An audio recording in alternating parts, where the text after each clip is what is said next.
Hello there guys, welcome to another of my live videos, and on this video this afternoon I am going to be giving you an update on some more transfer news, keep you up to date of what players are linked with Manchester United. So Solsjaker has confirmed he is desperate to make more signings, and he come out after yesterday night's game and he says, he wants to recommend a striker in before, the current transfer window shuts. So I think he said he wants to recommend a striker in who can obviously now break their nose. Because obviously, we are looking for a replacement for Romelu Lukaku. We're also looking for a replacement for Alexis Sanchez. But Sanchez, as you all know, is due to return to Manchester United in the summer, like Solskjaer has confirmed, and Solskjaer said that Sanchez will prove everybody wrong. But, just want to give you some news regarding Bruno Fernandes. Obviously, he has arrived at Carrington this morning to undergo his medical with Manchester United.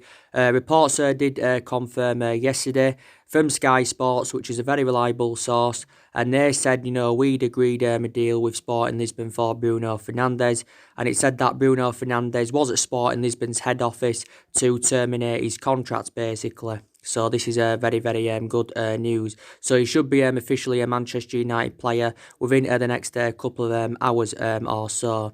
So yeah, so he's set to undergo his medical. Manchester United are going to initially pay around €55 million, with around €25 million in add-ons. And I think these add-ons are based on, the appearances, us qualifying for the Champions League. I think also something to do with the Ballon d'Or. So yeah, there's a lot of add-ons included. So with the add-ons included, it does rise it up to around €80 million. €80 million does equate to around, is it 68 million in pound sterling and that. But Sporting Lisbon have remained ruthless over their valuation because, they've wanted 68 million for the entirety of the January transfer window and that. But, we should have arguably, got Bruno Fernandes, earlier on this month. I think, we should have arguably got him last summer. But the main explanation why we didn't get Bruno Fernandes last summer is because, we was not determined to meet Sporting Lisbon's valuation. Sporting Lisbon wanted around, £70 million last summer. We was only determined to pay around £50 million for the player, basically. But Bruno Fernandes has confirmed his preference is a move to the Premier League, and I think he's revealed he's always wanted to play in the Premier League. I think he's going to be signing a 5-year contract, is Bruno Fernandes, so he will be under contract with the club until 2025, and it's been confirmed he's going to be our 7th most expensive signing in history. And I just want to say as well that Bruno Fernandes has brought down in tears earlier on today with his emotional message to Sporting Lisbon. So he has brought down in tears as Bruno Fernandes. But I do believe, Bruno Fernandes is going to dramatically improve Manchester United. He's a player, that can provide goals. He's a player that can create chances. He can provide assists. And, we are seeing him as an adequate replacement for Paul Pogba, because I'm still very convinced that Paul Pogba will leave the football club in the summer. Bruno Fernandes, in his 2.5 years with Sporting Lisbon, he scored 64 goals in 137 appearances in all competitions. I think he's played around 19 times for Portugal and scored around 32 goals in all competitions last season for Sporting Lisbon. So very, very good player. But I think, even though he hasn't played in the Premier League as yet, and this is going to be his first time in the Premier League, I think, he can exceed expectations in the Premier League. So I think in the Premier League, he can replicate, what he's done in his 2.5 years in Portugal. But obviously, it confirmed a couple of days ago, that Man United, this was some Sky Sports saying that Man United had increased their offer twice for Bruno Fernandes in the past 24 hours, because we did have our first bid turned down for him. And obviously, it said that Ed Woodward and the Sporting Lisbon president had come to an agreement.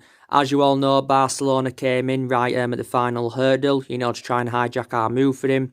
Barcelona, were proposed to signing him in the summer and give him a contract till 2025, but then Barcelona we're going to immediately then loan him out to Valencia. So then, they could get a deal over the line. So Barcelona could get a deal over the line for Rodrigo, because Barcelona did want Rodrigo. But I think he's worth what Sporting Lisbon have been demanding anywhere, because Man United are known for overpaying for players.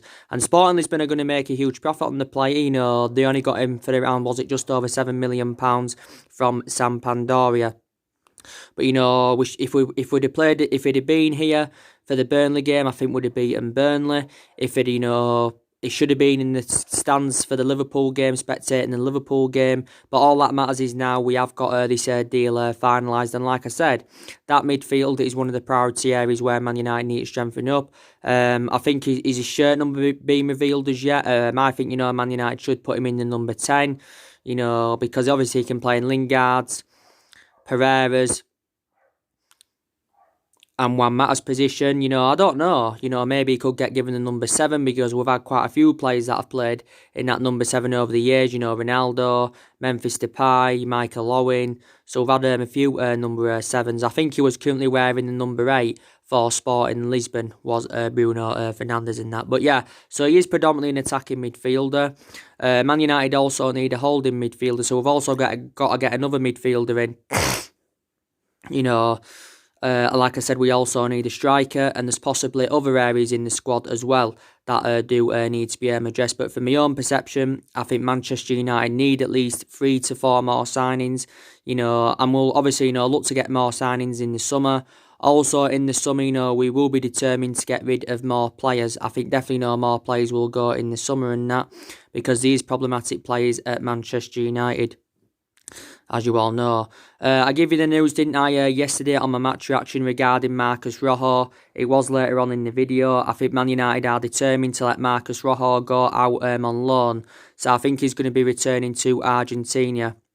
And I think he's going to be going to Estudiantes. The Estudiantes, I think, are going to get him on loan. Man United purchased Marcos Rojo from Sporting Lisbon back in 2014. But obviously, he's found game time very difficult at Manchester United. His appearances have been limited at the club. And, Rojo's only played like 13 times. Well, he started, 13 times in the past 2 years. So doesn't really get them opportunities. And Man United did get him a contract last season. I think he signed a 3-year deal and that.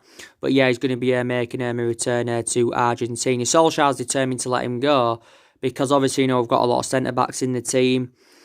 Obviously, Bain, the likes of Bay, Foster-Mensah are all fit now. So I think Solskjaer is determined to let him go. Of course, one player's left this year, and that was Ashley Young. He went to Inter Milan after he endured 8.5 years at Manchester United. We're letting go for around £1.5 million. So, I've been reading some reports regarding the transfers and that. There has been quite a few strikers on our agenda. Now, obviously, there's been talks going on about Idion Igalo. Now, I've updated you about him on a regular basis quite recently. It says reportedly, according to the press, that he has been offered to Manchester United as Idion Igalo. He's been offered to Man United. He's currently playing in China at the moment. I think he's playing for Shanghai Shanghai. Don't really know much about the player. He is, I think, 30 years of age. He did before he actually was at Watford, so he is a former Watford player. Is this Idion Igalo. So he's been offered to Manchester United on loan, that is, because obviously want to try and get him in on loan.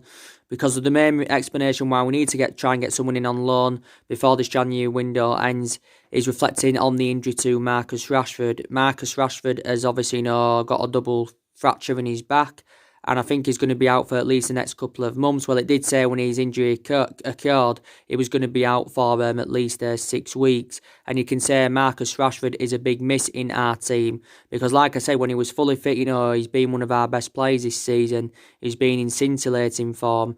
And, he is a big miss, is Rashford. So if we could get someone in on loan, someone who could score us goals, that would be very beneficial.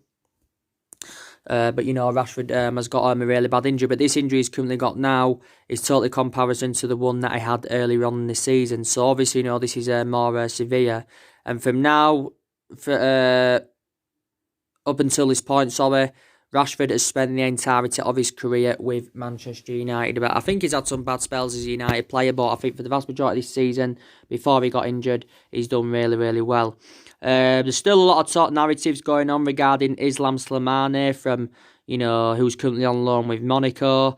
Obviously, it says, recently, that Man United and Tottenham were in talks to sign Islam Slimani. Because obviously, Tottenham wanted to try and get a striker in, to replace Harry Kane, because Harry Kane is out for quite a while. Of course, Tottenham have made 2 signings in this January transfer window, so Mourinho's got his first 2 signings on the board. They got Jedson Fernandes from Benfica, I think on an 18-month loan. And they obviously, they confirmed the signing of Steven Bergwijn yesterday from PSV. And obviously as well, they got Giovanni Lo Celso on a permanent deal. So that's been confirmed. I think, from Leicester have given their overarching view on it. And Leicester have basically said, they want around £4 million from, either Manchester United or Tottenham. But Islam Slimani has told Monaco he wants them to end his current loan spell. This is what he has said. But, before he was at Monaco on loan, he had loan spells with Newcastle and Fenerbahce where he wasn't too good. Also, before that, he was obviously at Leicester. Leicester paid around £29 million to him from Sporting Lisbon back in 2016. And he's 31 years of age, is Islam Slimani. But, do you think he'd be the right player, to give us them goals that we do need? So he's one player. There's been talks as well earlier on today about, is it Vedat Muriqi? Vedat Muriqi, he currently plays for Fenerbahce. Now, reportedly Man United have allegedly put around a £22 million bidding for him. Fenerbahce have said, they want around £40 million. He is the age of 25. That's obviously, if we were to get him, that would be a permanent deal, not a loan. But yeah, so he's another striker, that Manchester United have been in for. Went for Edison Cavani early on this season, but we didn't get Edison Cavani because it's looking likely he's going to Atletico Madrid or already has gone to Atletico Madrid and that. So yeah, so that's the latest news regarding the transfers. So you did see my match reaction yesterday to, the Man City-Manchester United game. We won the game by 1-0 in the Carabao Cup semi-final second leg at the Etihad. But obviously it wasn't enough because we went out 3-2 on aggregate. We went out 3-2 on aggregate. And I've got to say, the first leg killed us because we was 3-1 down from the first leg, basically. And, like I said, we had to overcome a 2-goal deficit, to go through, that is, in the 90 minutes. But, the Solsjaker, has now become the 3rd manager in history, to beat Pep Guardiola in 2 away games. So he has now matched Jurgen Klopp and Jose Mourinho's record. And I think it's the first time since the 2009-10 season that we've beaten City twice. That we've beaten City 2 times in 2 competitive matches. So that is actually now a record and that. We wasn't good in that game against Man City, yesterday night. I thought in the first 20-25 minutes, like I mentioned, City totally dominated it. They passed the ball well. Their movement was good. They was getting bodies in decent positions. The likes of Aguero, Bernardo Silva, Riyad Mahrez, Ilkay Gundogan, all of them, were doing well because they were pressing us. We couldn't really play the ball out from the back, reflect on the pressure Man City put on us. Aguero had a good 3 or 4 chances in the first half. David De Gea was absolutely fantastic. He made some phenomenal saves. Riyad Mahrez had one. I think Raheem Sterling had one. Raheem Sterling had a big chance in the second half. Don't forget City had 2 disallowed goals. The first one was from Raheem Sterling. And obviously, the second one was from Aguero in the second half. But there were the correct decisions because both goals were offside, definitely in that. So City, I think, had around, 9 or 10 shots in that first half. But then all of a sudden, out of the blue, Matic, scores for us. And that was, 1-0 to Manchester United. And that was in the 35th minute of the game. And that came from a set piece, did that goal. City struggled to clear. Matic hits it first time and it goes straight in. And I've got to say, Matic was our best player yesterday in that game against Man City. I thought he was our best player. I thought he created well, he passed the ball well. I thought his distribution was very, very good. It was just a shame that Matic got sent off in the game. Now, he did get sent off in the game, did Matic. You know, Solskjaer's give his overarching view on that sending off, and he believes, to me, his own perception, that it's an absolute joke, is the sending off. So he doesn't agree with the sending off of Matic. You know, Matic obviously, you know, got sent off, you know, for 2 fouls that he committed. You know, the first one I think was on Raheem Mahrez, was it, in the first half? And then the second one, of course, was on Ilkwan Gundogan. So maybe, you know, there's a lot of controversy, you know, regarding, you know, the sending off about Nemanja Matic. Some people say it was the right decision, and some people say it was the wrong decision. But it was a shame to see him go off, because he was one of the best players on the pitch. You know, Fred, I thought he had a decent game in the midfield. I thought some of his touches were very, very good. I also thought he created well, did Fred. I thought he played between the lines well, so I was very, very satisfied with Fred's performance. There was a slight 10-minute period in the game where I thought we did okay in that. You know, we didn't really create nothing. You know, the goal for Matic was the only shot on target we had in the first half. You know, I think Martial had 2 shots in the game. One went over the bar, one was saved from Edison. So Martial, I don't think, was too good. He got down the channel a few times, but I just don't think Manchester United gave him enough service. They just didn't give Martial enough service, to be quite honest with you. You know, didn't give Greenwood enough service, so I thought Greenwood was very quiet in the game. Greenwood actually now started. I don't think Harry Maguire's performance was too good. I think, you know, he made some mistakes. You know, he made a mistake, was it?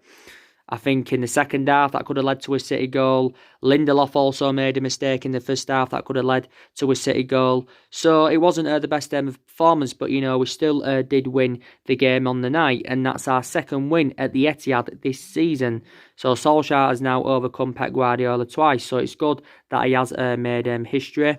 Also, Lingard was very, very poor. You know, you could see how infuriated Solskjaer was with Jesse Lingard. You know, I think I've just read reports, and I think Solskjaer actually said, these was his exact words. I think he said, one more time and you're fucking coming off. And Solskjaer actually, you know, swore at Jesse Lingard. But Jesse Lingard's done at this football club, you know. He had a good game against Tranmere, but prior to that, he's been so inconsistent this season in the games he has been in. And Jesse Lingard's been at Manchester United now for several years, and reflecting on his status at the football club, he should be putting much more better performances out than he has been doing. So he's one of the players Man United need to consider getting rid of. I think Mason Greenwood did sustain some kind of knock, so this is why Daniel James came on for him. We saw Pereira come on for Lingard, and obviously, you know, Mata came on for, I think, Luke Shaw in the game. But the 1-0 victory was not enough. But like I've said this season, our record against elite opposition has actually not been very, very good. But we haven't really replicated that against lower opposition.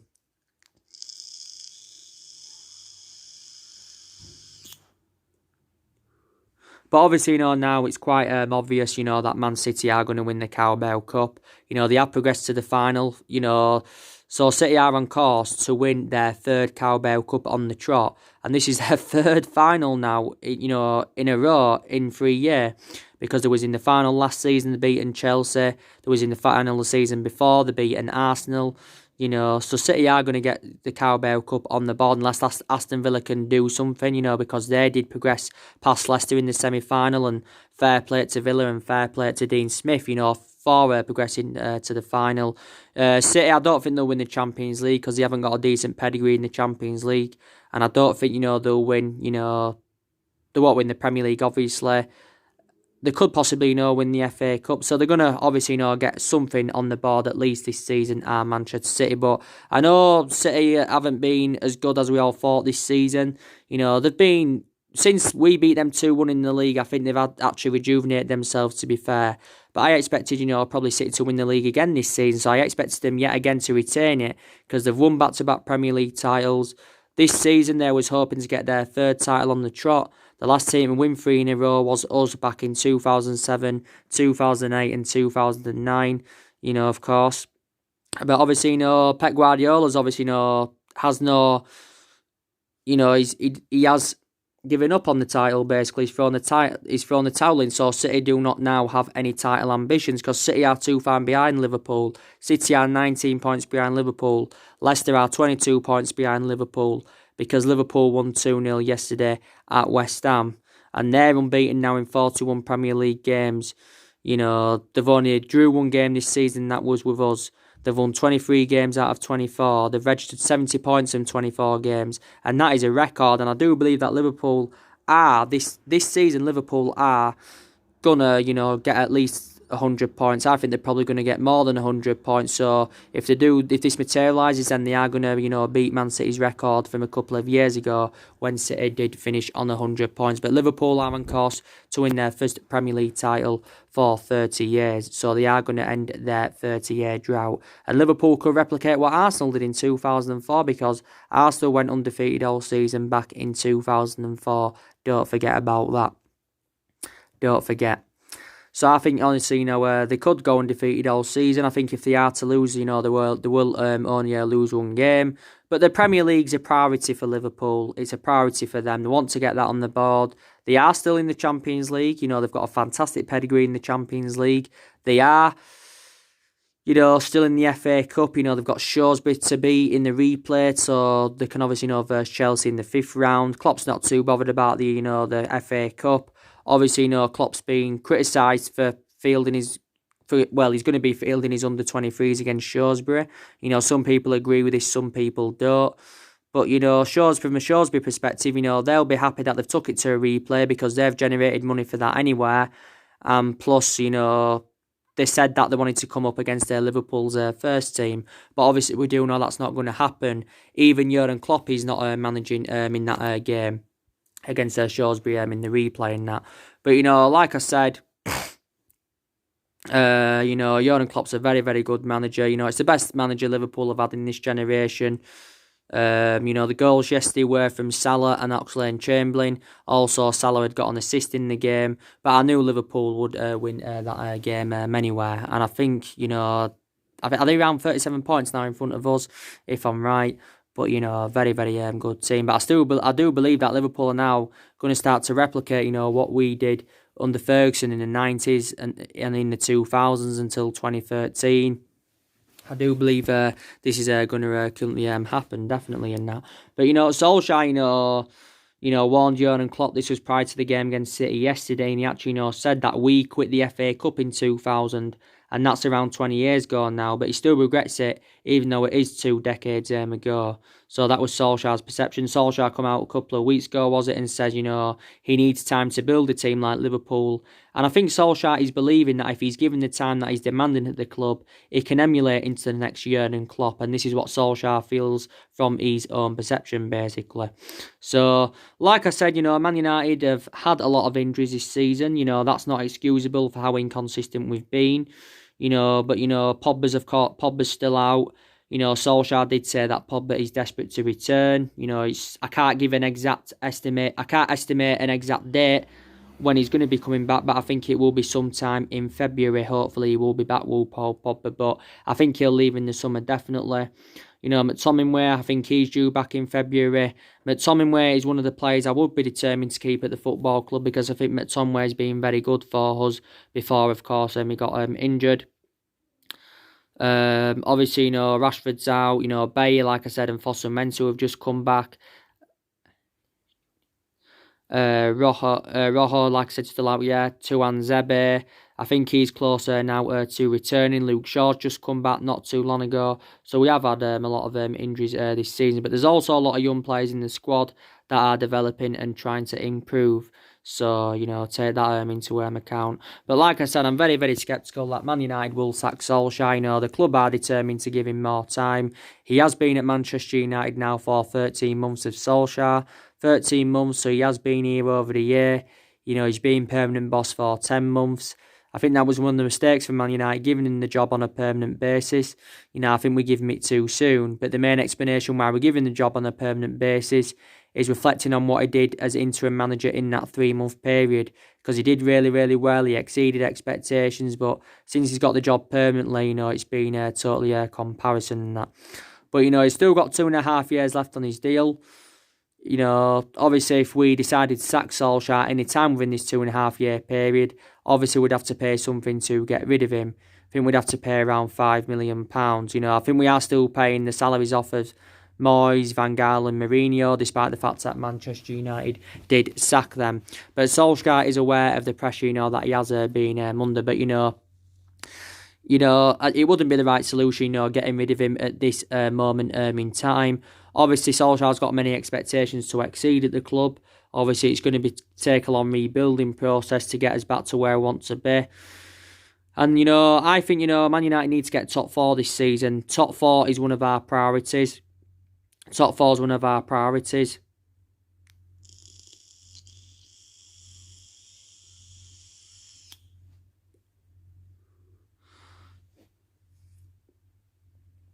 Yeah, top four is one of our priorities, and we are only 6 points behind top four at the moment. You know, the only main explanation why we're in that top four is because, you know, Chelsea have been, you know, so inconsistent. There's quite a few teams in that top four race, though. That's the only reason we're in that top four race.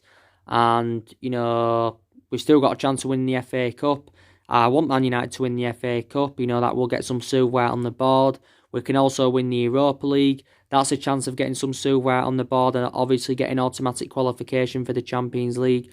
But, you know, so we've got to do this. We've got to do this and that. And I think the club are going to be determined anywhere to give Solskjaer another season at least. This is Solskjaer's first full season as Manchester United manager.